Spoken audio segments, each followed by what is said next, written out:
Welcome to our BBC School Report from Melbourne Village College. I'm George. And I'm Alex. And today we've got a lot of things for you to listen to. Starting with the Paralympics, then the police station on site, how breakfast can affect your day, and then Sarah Louise, who's just gone through to Live and Unassigned. But first we've got some breaking news. Over to you, Amelia and Jeremy. Hello, I'm Amelia and this is Jeremy, and we're here with today's breaking news. Earlier today, a report was published saying that under 10-year-olds could use guns and have gun licenses. People have very mixed views on this, so we spoke to a local source. He said that understanding of the gun and of the safety issues involved is crucial to owning a gun license and being safe with it. 10-year-olds would not understand this. Yesterday, the budget was released detailing the petrol cuts. Petrol costs have been taken down by 1p per litre. These cuts are expected to expand onto more essential everyday costs in 2012. Back to George and Alex. News about the Paralympics. We have a ex-student, Georgie Bullen, and we're going to interview her. She's a very sporty subject indeed. Over to you, Sam and Amelia. Me and my classmates have been interviewing talented young sportsmen and researching into participation of teens and young adults in the Olympics and Paralympics. The interviews featured show students and ex-students who are expected to go far and possibly participate in future Olympic or Paralympic Games. Featured in the interviews are Georgie Bullen, an ex-student who is going to compete in the 2012 Paralympics, and Dan, a diver at the school who is expected to go far and possibly participate in the Olympics. Hi, I'm George. We're about to interview Georgie Bullen, ex-student at our college, about goalball. Goalball is a Paralympic sport, and she's in goalball because of her partial sight. What inspired you to take up goalball? The way I actually got into goalball was through a talent ID day where loads of people with different disabilities went along and were tested, like sprinting and weighed, which I hated. And I was quite amazed to hear that I was called back, and I thought that'd be the next round to do more testing, and it turned out that it was just me with the goalball team, but ever since then I've been part of it. What would be your ultimate goal for your sporting career? My ultimate goal would probably be to be on the first lineup for 2012 and to win a medal, obviously. Hopefully gold. Has anyone particularly been your inspiration during your career in sport? I think when I first started goalball, it would actually be my teammate Emily, because she, although she's not with the goalball team at the moment, she really helped me feel part of it because I was a lot younger than the rest of the team, and she tried to help me, she tried to coach me through things, and when I thought I was doing rubbish, she told me to stop being stupid, basically. And no, she was an amazing player. Thank you. Thank you. Okay.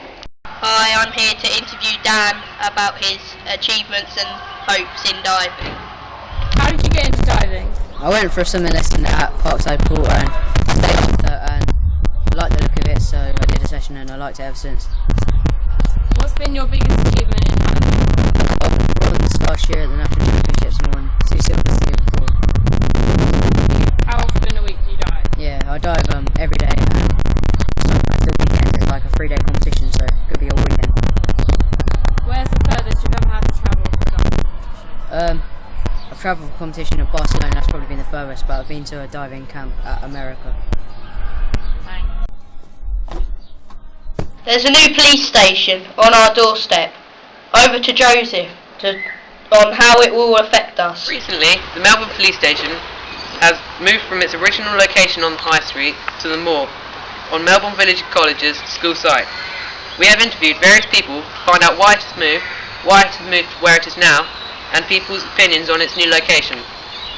First, we talked to Susan van der Ven, who is the representative for our local council, about her involvement in the relocation of the police station. I think one of the most useful things that the police and councillors do together is to try to improve people's perceptions of young people. We then talked to PC Claire Liss, who gave us some more information on why they put the police station on the school site.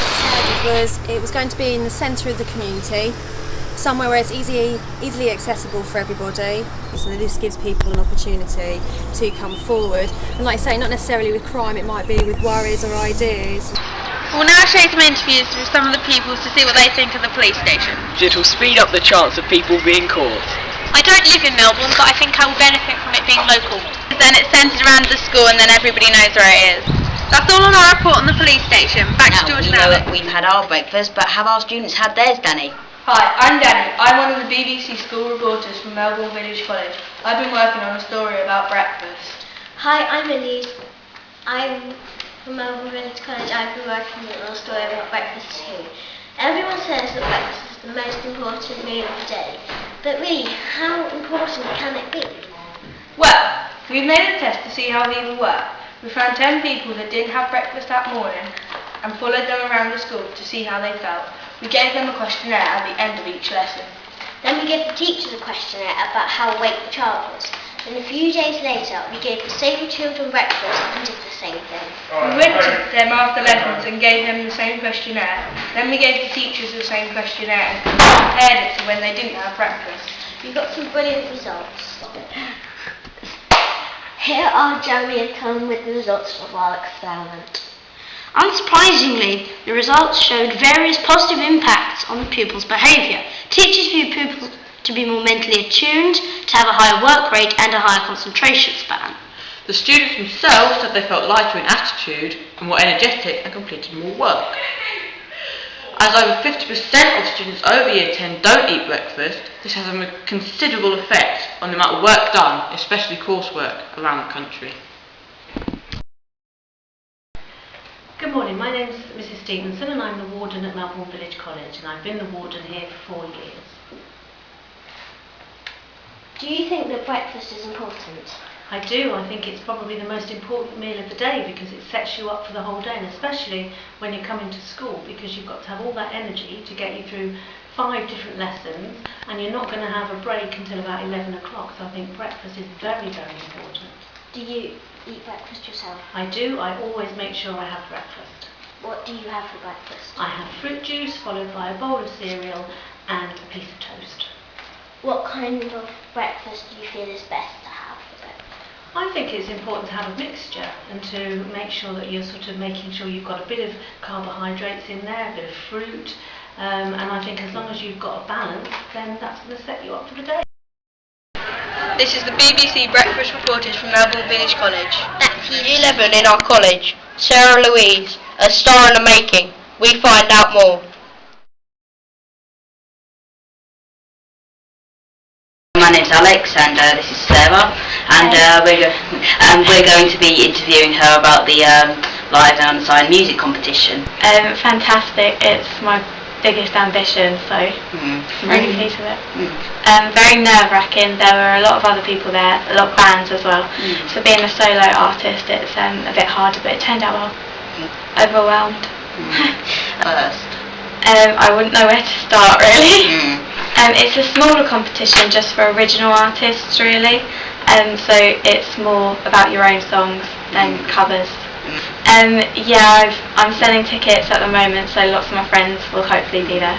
One's going good, so record labels hopefully, and there's some quite big names the further it goes into the competition. So, Mr. Belbin's very supportive, and it's given me a lot of confidence and opportunities. Well, I've sung all my life, and I just really wanted a backing for the songs which I was writing. So. Go for it, do whatever you can to get where you want to be. Well, thank you very much for your time. This is Alex from the BBC School News Report. Good luck, Sarah. Thanks to everyone who has taken part in our BBC School Report. This is Melbourne Village College signing off.